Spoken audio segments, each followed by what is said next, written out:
Dr. Benjamin Chavis has been a civil rights activist since the age of 13 when he became the first Black person in his town to obtain a library card. Well, he's been fighting for equal justice ever since. These days, as president of the National Newspaper Publishers Association, and along with Fanny Miller from the National Association of Hispanic Publications, they have a new initiative. Say hello to Dr. Ben Chavis and Fanny Miller. Hey everybody, Tanya Hart here. Thank you so much for tuning into Hollywood Live today. My guest has been an activist since he was 13 years old when he decided to integrate the all-white library in his hometown of Oxford, North Carolina. Well, he didn't exactly do it that day, but he was the first one, I understand, to get a library card in that town. And joining him, of course, who am I talking about? Ben Chavis, the one and only Dr. Ben Chavis. And joining him is Fanny Miller, who is with the National Association of Hispanic Newspapers. And between the two of them, they are working on a new initiative with Google. They're going to tell us all about it. How are you? Thank you very much. It's good to be on your show. And give my shout out to everybody there at the American Urban Radio Network. On behalf of the National Newspaper Publishers Association, which I represent, and Fanny represents the National Association of Hispanic Publications, we're pleased with the announcement today of a new initiative with Google to help our member newspapers across the country get more into the digital space. Ah, okay, very good. Now, first of all, you're the president of the National Newspaper Association, which I understand, I had no idea it's been around for 79 years. It's a long time. Yes, a long time. We have 230 African-American owned newspapers across the country. And in print, we reach over 20 million people a week. So, the Black press has really been around. We're well entrenched. We're the trusted voice of our community. We really, you know what, you're right. I mean, AURN is certainly a part of that, having been around now almost 50 years. And Fanny, tell me about the National Association for the Hispanic Newspapers, because I know you guys have been around for a long time doing the same thing. Yes, correct. We're actually going to have our 40th year anniversary next year, the association, and it's about 180 publications nationwide in Puerto Rico. And, we have from dailies, weeklies, bi-weeklies, magazines. So we cover about 23 million readers on a weekly basis also. So, yeah, I was going to say, very, very cool. So now, what is it that you're doing? Google is helping you get into the digital space, because I know that has been a problem, for a lot of the alternative newspapers, even some of the larger ones. How is this working? Well, the challenge is it's a challenge of technology. It's a challenge of getting the right infrastructure. And with the help of Google, Google sees itself as a tech company. And of course, they're one of the leaders in the digital space. And they reached out to the National Association of Hispanic Publications, the National Newspaper Publishers Association, and also the alternative news media. These three trade associations, we mutually agreed to work with Google. And Fanny, we've been negotiating this for about 6 months. Now we finally made the announcement that it's happening. And a lot of our publishers are very excited. It's not that the publishers don't want to move into the digital space, but the challenge has been, one, financial, two, having the trained staff. A lot of our newspapers have to get millennials or younger people who are in the social media and digital space to be on staff. And keep in mind, this is during a pandemic. So I'm sure you've heard that most minority-owned businesses suffered more than the mainstream businesses during the pandemic. So in my view, this initiative by Google is a lifeline for minority-owned businesses that are in the publishing of news business and disseminating news business. Well, I would imagine, Fanny, for you, a lot of them are probably in Spanish language as well.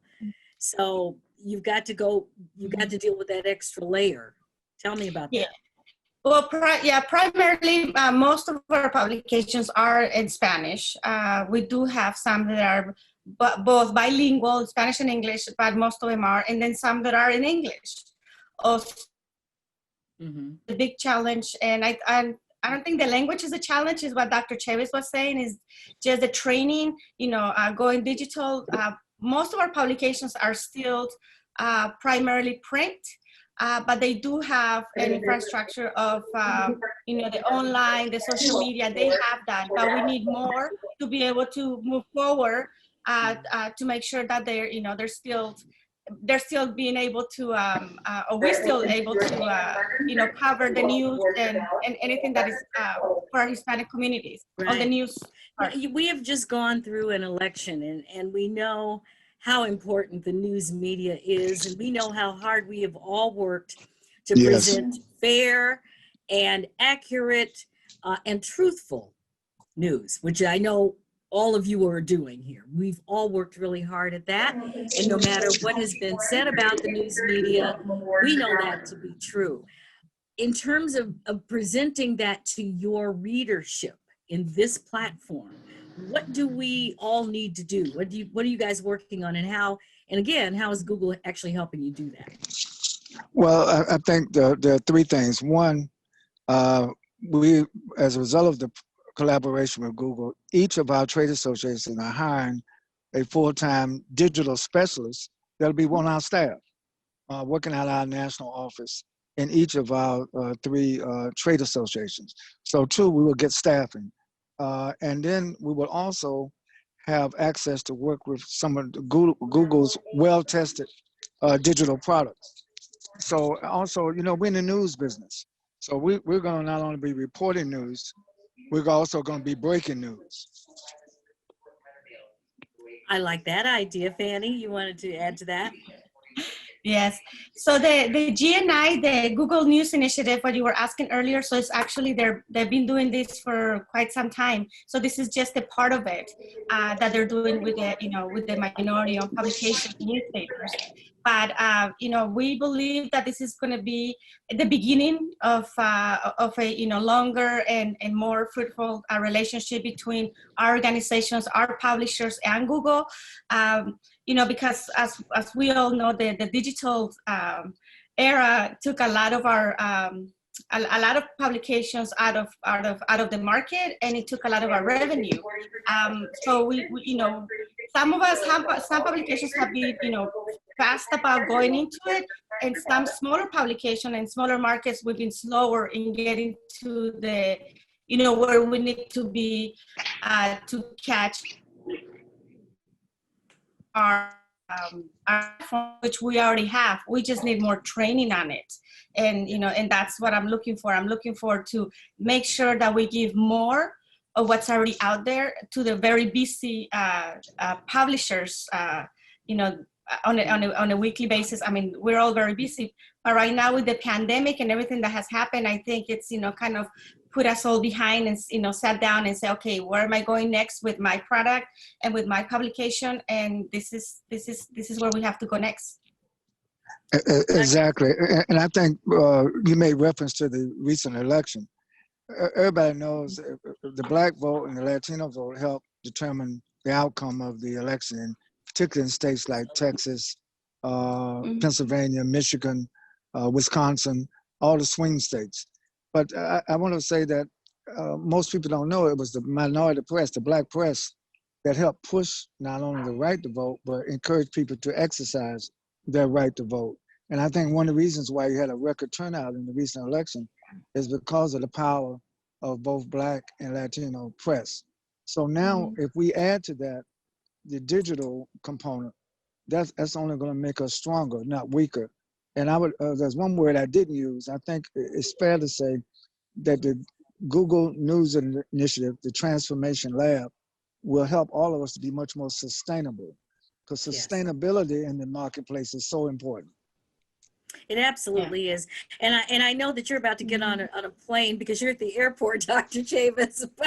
But all that being said, if you could just leave us with a last word. You've been through several elections, and you've been politically active your entire life just about, and come from a family even before you were born. So where should we, after Black Lives Matter and all of the stuff that we've seen, and all of this, all of the incarceration of the Latin population that still goes on, you go to jails. Yes. brown people, and people talking about defunding but just a word of wisdom. Where do you think we should be going and putting our emphasis right now? Thank you. I'll sum it up. Black lives matter. Latino lives matter. Black votes matter. Latino votes matter. You bring it all together.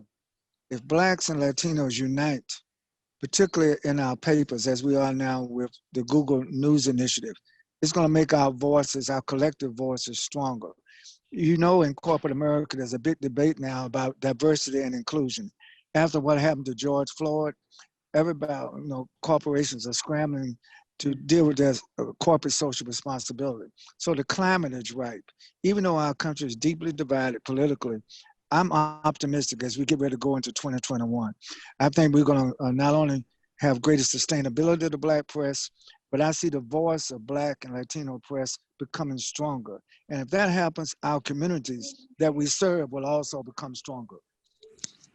Very good. Well, listen, happy holidays. Go ahead. Please, Fanny, go ahead. I just want to say that, when it comes to minority-owned, publications, the Latinos and the African-American publications, we're actually pretty much the trusted source in our communities.